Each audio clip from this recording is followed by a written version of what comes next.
Key meeting strengthens human rights cooperation between Pakistan and Bangladesh. Dr. Sanaullah, Vice President Sindh of IUDHR, held an important and productive meeting with Mohammad Saqib Sadakat, the Deputy High Commissioner of Bangladesh, at the Bangladesh Consulate, Karachi. The discussion focused on international human rights issues, particularly the initiatives and ongoing efforts of IUDHR.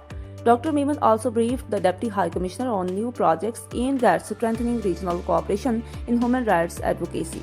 The Deputy High Commissioner assured full cooperation and emphasized that there are several opportunities in Bangladesh where collaborative projects can be explored.